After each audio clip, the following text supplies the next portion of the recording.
Hello students, मेरा नाम है एस के वर्मा और हम कर रहे थे 10th एनसीईआरटी साइंस का फर्स्ट चैप्टर रासायनिक अभिक्रिया एवं समीकरण। तो प्रश्न उत्तर हमने कर लिए थे, प्रश्न नंबर 5 तक हमने कर लिए थे। ठीक है, एक्सरसाइज के। आज हम करेंगे प्रश्न नंबर 6। देखिए, समीकरण को संतुलित करने वाले ये प्रश्न है।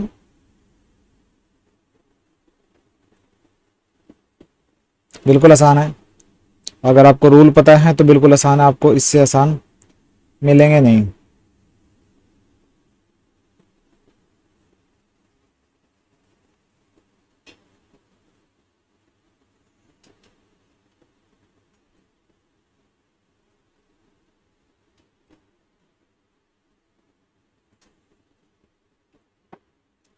देखिए, पहले पढ़ना है, निम्न रासायनिक समीकरणों को संतुलित करना है, बैलेंस करना है। पहला पार्ट देख लेते हैं, उत्तर।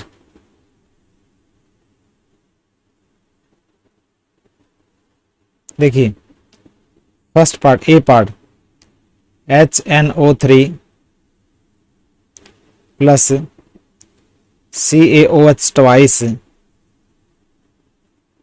क्या बना रहा है? मतलब कैल्शियम हाइड्रोक्साइड का फॉर्मूला ये CaNO3 ट्वाइस, ट्वाइस मैंने 2 से गुणा करना, प्लस H2O। इसको हमें संतुलित करना है। देखिए, संतुलित करना यहाँ लिख देता हूँ। एक तो हाइड्रोजन है तत्व, एक नाइट्रोजन है, एक ऑक्सीजन है, एक कैल्शियम है। ठीक है, ये 4 है, हाइड्रोजन, नाइट्रोजन, ऑक्सीजन और कैल्शियम। हाइड्रोजन का होता है 1, परमाणु क्रमांक 1, इसका 7, ऑक्सीजन का 8 और कैल्शियम का होता है परमाणु क्रमांक 20। तो सबसे पहले 20 वाले को बैलेंस करेंगे। देखिए, कैल्शियम का यहाँ पे 1 है, यहाँ पे 1 है, ये तो पहले बैलेंस है। फिर ऑक्सीजन का देखेंगे, ऑक्सीजन का देखिए यहाँ पे 3 और ये 2, 3 2 5 है। ठीक है, और यहाँ पे है 6 और 1 7, 2 3 6 1 7 है। ठीक है, CnO3 ट्वाइस प्लस H2O। यहाँ पे है 6 और 1 7 और यहाँ पे है 2 और 3 5। ठीक है, तो देखिए क्या करेंगे, यहां अगर मैं 2 से गुणा कर दूं इसको, ये जो ये नंबर है ना, इसको 2 से गुणा करूंगा। देखिए, 2 3 6 और 2 8 हो गया ये। ठीक है, और ये 3 दूनी 6 और यहाँ 2 से गुणा कर दिया, 8 हो गया। देखिए, बराबर हो गया। मैंने जो हमेशा अगर गुणा करना है ना तो उस नंबर को गुणा करो जो कि 3 5, ये जो विषम संख्या है। तो 3 को 2 से गुणा करिए, 6 और 2 8 हो गया। और यहाँ पे 2 3 6 और ये 2 8 हो गया ऑक्सीजन के। तो ऑक्सीजन के बैलेंस हो गए। अब कैल्शियम के दोबारा देखता हूँ। कैल्शियम के देखिए 1 है, 1 है, ऑक्सीजन के 6 और 2 8 है, ऑक्सीजन के 6 और 2 8 है। फिर तीसरे नंबर पे नाइट्रोजन आती है। नाइट्रोजन का देखता हूँ, देखिए 2 है नाइट्रोजन के और यहाँ पे भी 2 नाइट्रोजन के हैं। ठीक है, और हाइड्रोजन का आप देखता हूँ, हाइड्रोजन के 4 और हाइड्रोजन के 2 और 2 4। ये बैलेंस होगी, आपकी पहली अभिक्रिया बैलेंस होगी। बी पार्ट देखते हैं, NaOH plus H2SO4, Na2SO4 plus H2O।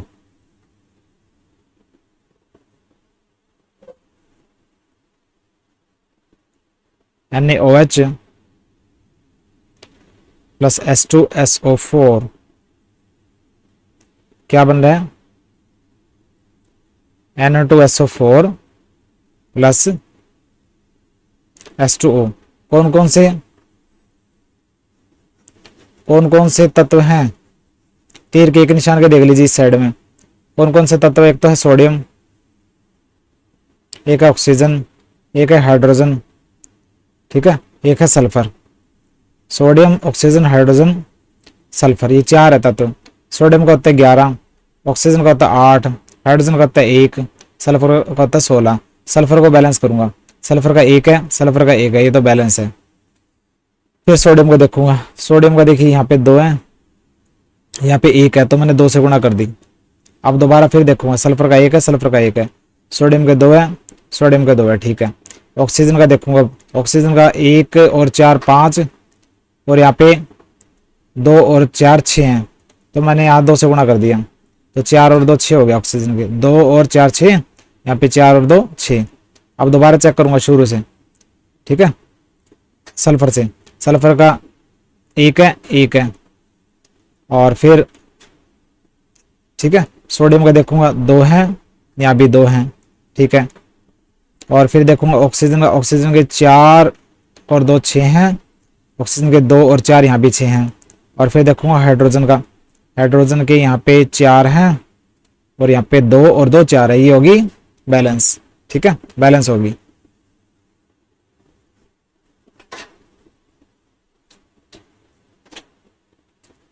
अब करूंगा सी पार्ट।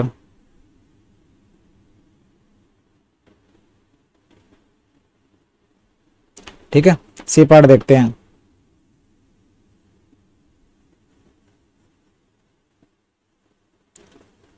सी पार्ट देखो, कहता है NaCl plus AgNO3 AgCl plus NaNO3। वैसे देखिए इसके अंदर सोडियम है, क्लोरीन है, Ag सिल्वर है और ऑक्सीजन है। सोडियम का होता है परमाणु क्रमांक 11, क्लोरीन का 17, सिल्वर का 47 होता है 47, नाइट्रोजन का होता है 7, ऑक्सीजन का होता है 8। देखिए ये पहले ही बैलेंस है, देखिए हर एक तत्व देखे ना पहले ही बैलेंस है, इसको बैलेंस करने की जरूरत ही नहीं है। सोडियम का देखिए, सोडियम का 1 है 1 है, क्लोरीन का 1 है, यहाँ भी 1 है, सिल्वर का 1 है, यहाँ भी 1 है, नाइट्रोजन का 1 है, यहाँ भी 1 है, ऑक्सीजन का 3 है, यहाँ भी 3 है। तो ये पहले ही बैलेंस है, इसको बैलेंस करने की जरूरत ही नहीं है, ठीक है, यही उत्तर आएगा। अब करेंगे हम चौथा पार्ट।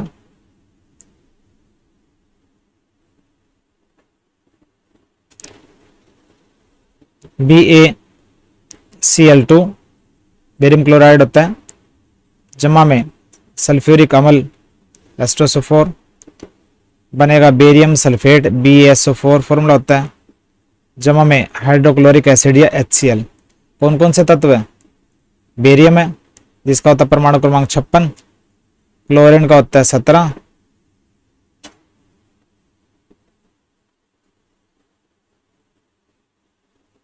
ठीक है, हाइड्रोजन का होता है 1, सल्फर का होता है 16 और ऑक्सीजन का होता है 8। सबसे पहले बेरियम का नंबर आएगा, बेरियम का देखिए 1 है, यहाँ 1 है, ठीक है, बैलेंस है। फिर क्लोरीन का, क्लोरीन के देखिए 2 हैं, यहाँ पे 1 है तो 2 से मैंने गुणा कर दी, क्लोरीन के 2 हो गए, यहाँ भी 2 हो गए। बेरियम का देखिए 1 है, क्लोरीन के 2 है, ठीक है। अब सल्फर का देखना है, सल्फर के देखिए 1 है, यहाँ भी 1 है, ठीक है। फिर ऑक्सीजन के देखेंगे, ऑक्सीजन के देखिए 4 है, यहाँ भी 4 है, 4 है, यहाँ पे 4 है, ठीक है। और हाइड्रोजन का देखेंगे, हाइड्रोजन के 2, हाइड्रोजन के 2, ये होगी बैलेंस, ठीक है, बिल्कुल आसान थी, बैलेंस होगी। तो ये छठा प्रश्न जो है वो हमने सोल्व कर लिया। अब हम 7वें पे पहुंचेंगे।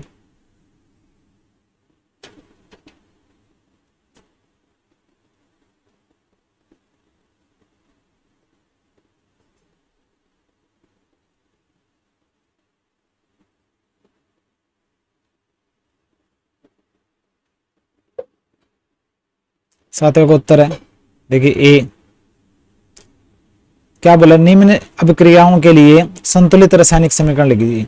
ये अभिक्रियाएं दे रखी 4, इनके लिए पहले रासायनिक समीकरण लिखना है और फिर उनको बैलेंस करना है। तो पहला ले लेते हैं, देखिए calcium oxide hydroxide carbon dioxide के साथ अभिक्रिया करता है, कैल्शियम कार्बोनेट जमा जल बनाता है। कि आराम से करना, कोई जल्दबाजी नहीं। कैल्शियम हाइड्रोक्साइड का फॉर्मूला होता है CaOH ट्वाइस, ये आपको रटे होने चाहिए, CaOH ट्वाइस। और कार्बन डाइऑक्साइड होती है CO2, पता ही आपको। और क्या बनाता है कैल्शियम कार्बोनेट, उसका फॉर्मूला होता है CaCO3 जमा में जल का आपको पता ही है। कौन कौन से तत्व देखिए, कैल्शियम है जिसका होता है परमाणु क्रमांक 20, ऑक्सीजन का होता है 8, हाइड्रोजन तत्व है उसका 1, कार्बन का होता है 6, ठीक है, ये 4 ही है, कैल्शियम ऑक्सीजन हाइड्रोजन कार्बन, 4 तत्व हैं। सबसे पहले कैल्शियम को बैलेंस करूंगा, कैल्शियम का यहाँ 1 है, यहाँ 1 है। फिर ऑक्सीजन को देखूंगा, ऑक्सीजन के देखिए 2 और 2 4, यहाँ पे 3 और 1 4, ठीक है, बैलेंस है। उसके बाद देखूंगा मैं कार्बन को। कार्बन का देखिए एक है, यहाँ पे कार्बन का एक है, यहाँ भी कार्बन का एक है, ठीक है। फिर देखूंगा हाइड्रोजन का।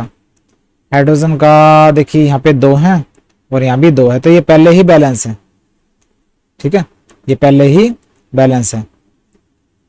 तो ये तो आसान था।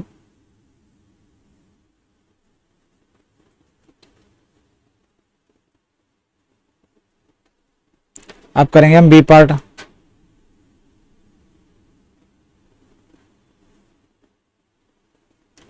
बी पार्ट है जिंक और सिल्वर नाइट्रेट, बनाते हैं zinc nitrate and silver. Zinc का सूत्र होता है Zn, सिल्वर नाइट्रेट, सिल्वर होता है Ag, नाइट्रेट NO3, AgNO3 के साथ रिएक्शन होगी, क्या बनेगा, जिंक नाइट्रेट। जिंक नाइट्रेट का फॉर्मूला होता है ZnNO3 ट्वाइस, ध्यान रखना ZnNO3 ट्वाइस बनेगा, जमा में सिल्वर Ag, ठीक है। तो कौन कौन से तत्व है,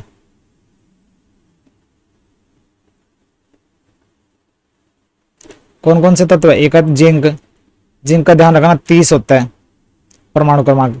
सिल्वर, सिल्वर का परमाणु क्रमांक 47 होता है, ध्यान रखना। नाइट्रोजन का 7 होता है और ऑक्सीजन का होता है 8। तो सबसे पहले Ag को लूंगा मैं। Ag का देखिए यहाँ पे एक है, यहाँ पे एक है, बैलेंस है। फिर देखूंगा जिंक को सेकंड नंबर पे, जिंक का देखिए एक है, यहाँ भी एक है, ठीक है, ये भी बैलेंस है।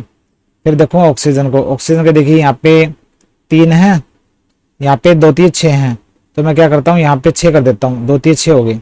अब दोबारा देखूंगा शुरू से, Ag को देखूंगा, Ag के 2 हैं, यहाँ पे एक है, तो लो कर दिया, दोबारा इसको बैलेंस कर दिया, ठीक है। Ag के यहाँ भी 2 हो गए, यहाँ भी हो गए। अब देखनी है जिंक का, जिंक का एक है, यहाँ पे एक है, ठीक है।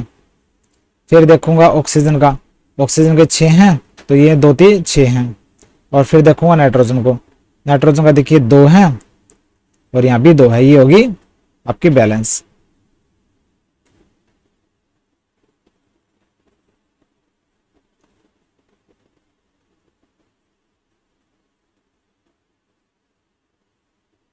ठीक है। अब करेंगे तीसरा पार्ट इसका, aluminium, copper chloride, aluminium chloride and copper. Aluminium होता है Al, कॉपर क्लोराइड का फॉर्मूला होता है CuCl2, ध्यान रखना। एल्यूमिनियम क्लोराइड का फॉर्मूला होता है AlCl3, ये भी ध्यान रखना, जमा में कॉपर, ठीक है। कौन कौन से तत्व हैं, एक तो एल्यूमिनियम है, एल्यूमिनियम का 13 होता है। कॉपर, कॉपर का 29 होता है, ध्यान रखना। क्लोरीन, क्लोरीन का आपको पता ही 17 होता है। तो तीन ही तत्व है। तो सबसे पहले कॉपर को बैलेंस करूंगा, कॉपर का एक है, कॉपर का एक है, ठीक है। फिर क्लोरीन को देखूंगा, क्लोरीन के देखिए यहाँ पे 2 हैं, यहाँ पे 3 है, तो मैं यहाँ 3 से गुणा कर देता हूँ, यहाँ 2 से गुणा कर देता हूँ, तो 6 हो गए, यहाँ भी 6 हो गए। अब दोबारा शुरू से जाता हूँ, एक बार बैलेंस करने के बाद फिर स्टार्टिंग से शुरू करना होता है। तो कॉपर के देखिए, कॉपर का 3 है, यहाँ पे 1 है, इसको बैलेंस कर दिया लो, कॉपर के 3, कॉपर के 3। फिर क्लोरीन, क्लोरीन के 6, क्लोरीन के 6। फिर एल्यूमिनियम, एल्यूमिनियम के देखिए यहाँ पे 2 और यहाँ भी 2, ठीक है, ये बैलेंस होगी। 2 एल्यूमिनियम, 2 एल्यूमिनियम, कॉपर के 3, कॉपर के 3, क्लोरीन के 6, क्लोरीन के 6, ये बैलेंस होगी आपकी इक्वेशन, रासायनिक समीकरण संतुलित होगी।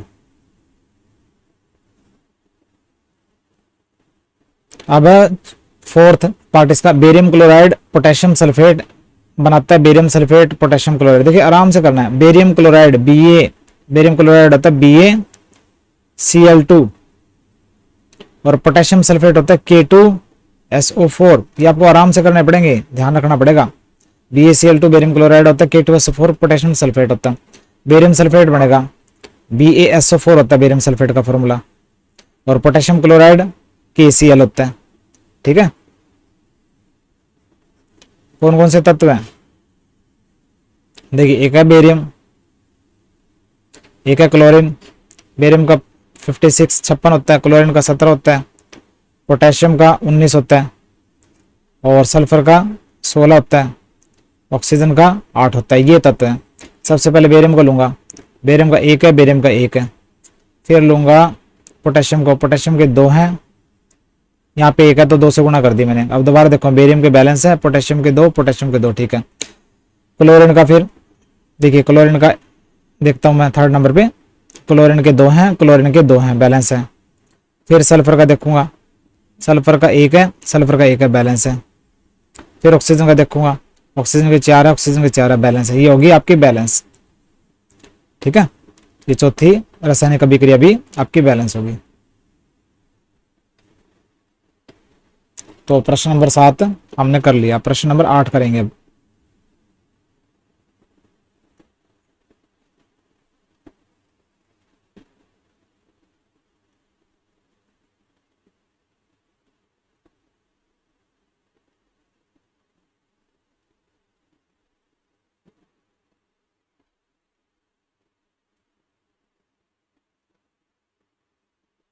देखिए पढ़ना पहले, निम्न अभिक्रियाओं के लिए संतुलित रासायनिक समीकरण लिखिए एवं प्रत्येक अभिक्रिया का प्रकार बताइए। मतलब रासायनिक समीकरण लिख के बैलेंस भी करना है, और कौन सी है भाई, संयोजन अभिक्रिया है या वियोजन अभिक्रिया है या विस्थापन अभिक्रिया है, जो भी है वो हमें लिखना है। तो पहला देखिए, पहला part, potassium bromide barium iodide, potassium iodide barium bromide, इसमें जो लिख रखा है वही लिखना है। इसमें देखिए भौतिक अवस्था भी लिख रखी है, तो भौतिक अवस्था लिखनी पड़ेगी आपको जो संतुलित रासायनिक समीकरण के अंदर। तो देखिए पोटेशियम ब्रोमाइड, पोटेशियम ब्रोमाइड होता है KBr, ठीक है। और बेरियम आयोडाइड, बेरियम आयोडाइड होता है BaI2। ये आपस में अभिक्रिया करेंगे तो पोटेशियम आयोडाइड, पोटेशियम आयोडाइड होता है, सॉरी Ki, जमा में बेरियम ब्रोमाइड, बेरियम ब्रोमाइड होता है BaBr2, ठीक है। ये होता है, ध्यान रखना इनको। तो कौन कौन से तत्व, एक होता है पोटेशियम, पोटेशियम का होता है 19, ठीक है। एक होता है ब्रोमीन,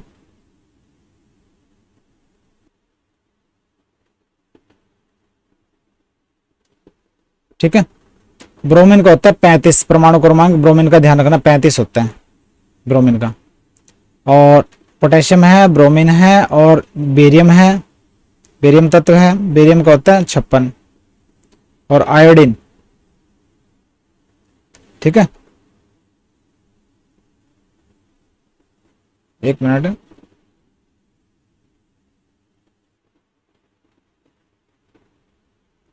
ठीक है। आयोडीन, आयोडीन का होता है 53। देखिए ब्रोमीन का 35 होता है, 35 को पलट दो, आयोडीन का 53 होता है, ध्यान रखना। तो सबसे पहले हम करेंगे बैलेंस, सबसे बड़ा क्या है, ये बेरियम है, तो बेरियम को बैलेंस करेंगे। देखिए बेरियम का देखते हैं, बेरियम का 1 है, यहाँ पे 1 है, ठीक है, और एक ही परमाणु है दोनों साइड। और फिर हम देखेंगे 53 वाला आयोडीन, आयोडीन का यहाँ पे 1 है, यहाँ 2 है, तो मैंने यहाँ 2 से गुणा कर दी। देखिए 2 आयोडीन के हो गए, आयोडीन के 2। देखिए दोबारा देखूंगा, बेरियम का 1, बेरियम का 1, आयोडीन के 2, आयोडीन के 2, ठीक है। फिर देखूंगा मैं ब्रोमीन का, ब्रोमीन के देखिए 2 हैं, यहाँ 1 है, तो यहाँ मैं क्या करता हूँ, 2 से गुणा कर दिया मैंने। अब दोबारा देखूंगा शुरू से, बेरियम के 1 1, आयोडीन के 2 2, ब्रोमीन के 2, यहाँ भी 2, और पोटेशियम का देखूंगा, यहाँ पे 2 पोटेशियम, यहाँ पे 2 पोटेशियम। ये होगी बैलेंस, आसान थी। फिर आएगा बी पार्ट, परमाणु क्रमांक अगर पता हो ना आपको तो थोड़ा सा जल्दी हो जाता है कि किसका बड़ा किसका कम है। बड़े वाले को सबसे पहले बैलेंस करना है।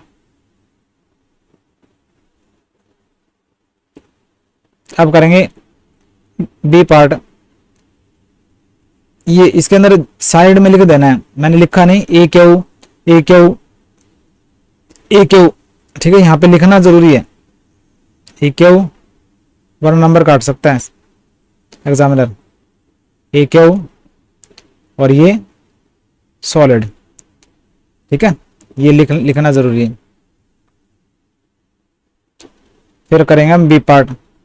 देखिए बी पार्ट क्या कहता है, जिंक कार्बोनेट, जिंक कार्बोनेट का फॉर्मूला होता है ZnCO3, ये टूटेगा जिंक ऑक्साइड, जिंक ऑक्साइड होता है ZnO, और कार्बन डाइऑक्साइड, कार्बन डाइऑक्साइड होता है CO2। ये लिख दिया मैंने गैस, ये लिख दिया मैंने सॉलिड, और ये लिख दिया मैंने सॉलिड। ठीक है, तो कौन कौन से तत्व हैं?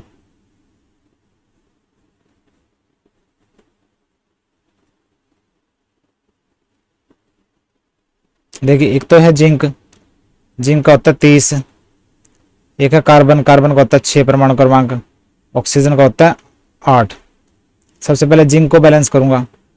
जिंक का देखिए 1 है, यहाँ भी 1 है। ठीक है, अब करूंगा मैं ऑक्सीजन को बैलेंस। ऑक्सीजन के 3 है, यहाँ पे ऑक्सीजन का 1 और 2, 3 है, 2 यहाँ भी 3 है और 1 और 2 यहाँ भी 3 है। ठीक है, बैलेंस है। अब कार्बन का देखूंगा, कार्बन का देखिए 1 है, यहाँ भी 1 है, ये पहले से ही बैलेंस है। ZnCO3 ZnO plus CO2। Zinc का 1 है, 1 है, कार्बन का 1 है, 1 है, ऑक्सीजन के 3 है और ऑक्सीजन के 3 है, तो ये पहले ही बैलेंस है, कोई बैलेंस करने की जरूरत ही नहीं इसको। अब करेंगे हम सी पार्ट।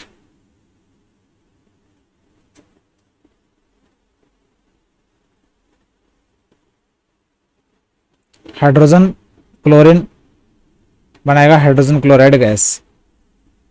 हाइड्रोजन गैस होती है H2 गैस लिखना है। क्लोरीन Cl2 गैस होती है, ये भी गैस लिख देता हूं मैं। बनेगा hydrogen HCl gas, hydrogen chloride gas बन रही है। तो कौन कौन से तत्व है?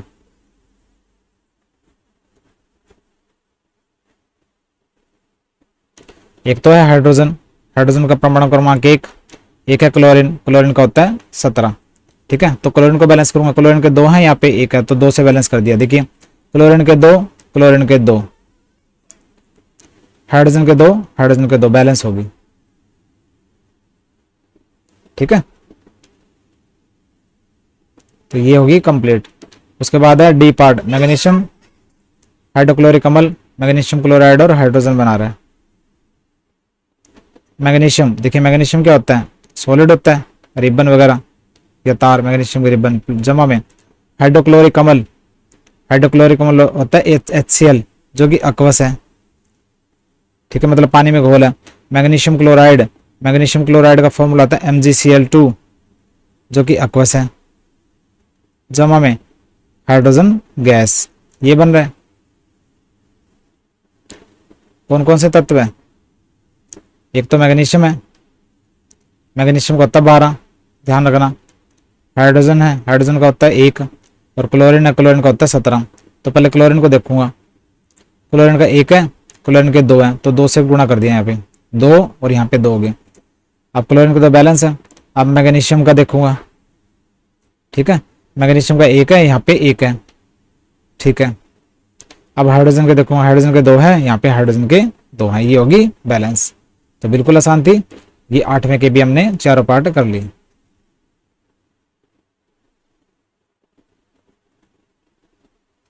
प्रश्न नंबर 8 कंप्लीट हो गया यहाँ पे।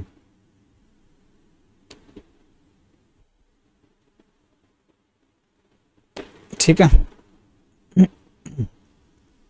देखिए उसके बाद प्रश्न नंबर 9 क्या बोलता है? 9 और 10 दोनों देख लेंगे। ऊष्माक्षेपी एवं ऊष्माशोषी अभिक्रिया का क्या अर्थ है? उदाहरण दीजिए। ऊष्माक्षेपी एंड ऊष्माशोषी, देखिए मैंने आपको कराया भी था, अगर आपको ध्यान हो तो। ऊष्माक्षेपी क्रिया अभिक्रिया वो रासायनिक अभिक्रिया जिसके अंदर ऊष्मा निकलती है। ठीक है, वह रासायनिक अभिक्रिया जिसमें ऊष्मा निकलती है उसे ऊष्माक्षेपी अभिक्रिया कहते हैं। जैसे मैंने बताया था ना, चूना लो, चूने के अंदर पानी डालो तो चूने का पानी बन जाता है और ऊष्मा निकलती है। बर्तन को हाथ लगाओगे तो गर्म महसूस होएगा। उदाहरण, जब चूने और पानी में रासायनिक अभिक्रिया होती है तो चूने का पानी बनता है। चूने और पानी में रासायनिक अभिक्रिया होगी, चूने का पानी बनेगा और चूने और पानी के बीच में अभिक्रिया से ऊष्मा उत्पन्न होती है जिससे चूने का पानी का तापमान बढ़ जाता है। यह एक ऊष्माक्षेपी अभिक्रिया है।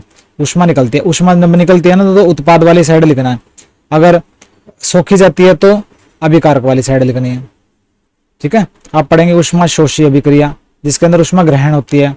वह रासायनिक अभिक्रिया जिसमें ऊष्मा आपको लगानी पड़ती है, निकलती नहीं, आपको देनी पड़ती है, उसको ऊष्माशोषी अभिक्रिया बोलते हैं। जैसे देखिए चूने का पत्थर है CaCO3 कैल्शियम कार्बोनेट, अगर इसको आप गर्म करोगे ना, ऊष्मा दोगे तो ये कैल्शियम ऑक्साइड चूना जमा में कार्बन डाइऑक्साइड बनाएगा। जब चूने के पत्थर को ऊष्मा दी जाती है, मतलब उसको आप गर्म करोगे, हीट दोगे, तो चूने और किसमें टूट जाएगा? ये चूने में और कार्बन डाइऑक्साइड में टूट जाता है ये चूने का पत्थर। तो इस अभिक्रिया में ऊष्मा आपको देनी पड़ती है, ग्रहण होती है। कैल्शियम कार्बोनेट जो है वो सोखेगा ऊष्मा, तब जाके वो टूटेगा कैल्शियम ऑक्साइड और कार्बन डाइऑक्साइड में। तो ये एक ऊष्मा शोषी अभिक्रिया है क्योंकि ऊष्मा इसमें लगानी पड़ती है। फिर लास्ट वाला, आज के लेक्चर का लास्ट 10th, ठीक है, अभी रहते हैं, आराम से करेंगे। देखिए अगर आपने सारे प्रश्न उत्तर करने हैं तो आपको इंतजार करना पड़ेगा, या तो आप एक बार ढंग से कर लीजिए या आप फटाक से कर लीजिए और उसके बाद फिर पीछे मुड़ मुड़ के देखते जाइए। तो एक बार ढंग से कर लीजिए आप, एक बार हो जाएगा तो हो जाएगा, बाद में नहीं हो पाएगा ये प्रश्न उत्तर। तो इसमें आपका फायदा है। तो कहता है श्वसन को ऊष्माक्षेपी अभिक्रिया क्यों बोलते हैं, मतलब श्वसन के अंदर क्या ऊष्मा निकलती है। चलिए चेक करते हैं। देखिए श्वसन में क्या होता है, जो आप सांस लोगे तो आपके जो कोशिका के अंदर जो ग्लूकोज पड़ा होगा, जो किससे आएगा, फूड। अगर आप सांस लोगे ना तो ऑक्सीजन लेके जाओगे, और जो आपने खाना खाया है उसके अंदर ग्लूकोज होता है C6H12O6, ठीक है। तो इससे अभिक्रिया होगी दोनों की आपस में, तो कार्बन डाइऑक्साइड बनेगी, H2O बनेगा और साथ में ऊष्मा निकलेगी। तो ऊष्माक्षेपी है, इसलिए तो श्वसन को हम ऊष्माक्षेपी बोलते हैं। श्वसन के दौरान भोजन में मौजूद ग्लूकोज ऑक्सीजन के साथ अभिक्रिया करता है और कार्बन डाइऑक्साइड H2O वह ऊष्मा पैदा होती है। इस अभिक्रिया में ऊष्मा निकलती है, इसलिए श्वसन एक ऊष्माक्षेपी अभिक्रिया है, ठीक है। तो देखिए हमने आज के लेक्चर के अंदर प्रश्न नंबर 6, 7, 8, 9 और 10 ये हमने कर लिए। आराम से करना है, इनको याद भी करना है और दूसरे स्टूडेंट को बताना है मेरे चैनल के बारे में। और लाइक जरूर कीजिए, लाइक करना बहुत जरूरी है। कमेंट जब जरूर तो आप कोई ना कर दीजिए, लेकिन लाइक जरूर कीजिए। कोई डिमांड हो कि हाँ उसमें कमेंट आप कर सकते हो, दूसरे स्टूडेंट को बताना है, ठीक है। दूसरे स्टूडेंट को बताएंगे ताकि मेरा चैनल ग्रो करे और सभी स्टूडेंट्स को फायदा हो सके। तो मिलते हैं नेक्स्ट लेक्चर में, बाय।